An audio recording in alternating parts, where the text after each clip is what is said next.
रामायण कथा लौह कुश बाल लीला की कहानी। तमसा नदी के किनारे घने जंगल के बीच बसा था एक रहस्यमय आश्रम महर्षि वाल्मीकि का तपोवन। इसी आश्रम में निवास करती थी एक तेजस्वी स्त्री अपने दो अद्भुत पुत्रों के साथ। लौह और कुश ये दोनों बालक केवल बालक नहीं थे, वे थे ज्ञान, शक्ति और साहस का जीता जागता प्रतीक। इसी समय अयोध्या के महाराज श्री राम ने एक भव्य अश्वमेध यज्ञ का आयोजन किया।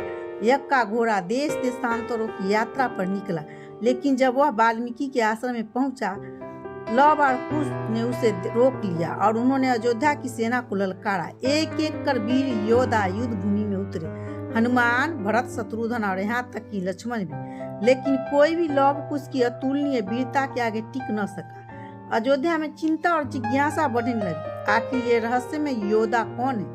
आखिरकार जब कोई उपाय न बचा, स्वयं श्री राम को धनुष उठाना पड़ा। जैसे ही वे रणभूमि में उतरे, प्रकृति भी सन्न हो गई।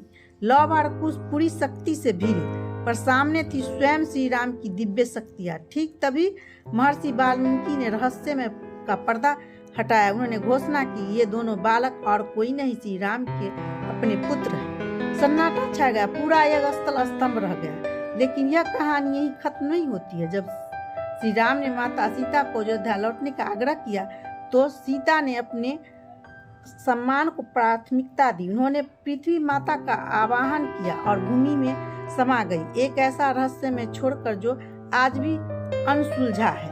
इतिहासकार आज भी लौह और कुश के नगरों की खोज में है। लाहौर और कुश स्थलीय जैसे स्थानों पर शोध जारी है। क्या कभी हमें अश्वमेध यज्ञ और वाल्मीकि आश्रम के सभी रहस्य पूरी तरह ज्ञात होंगे?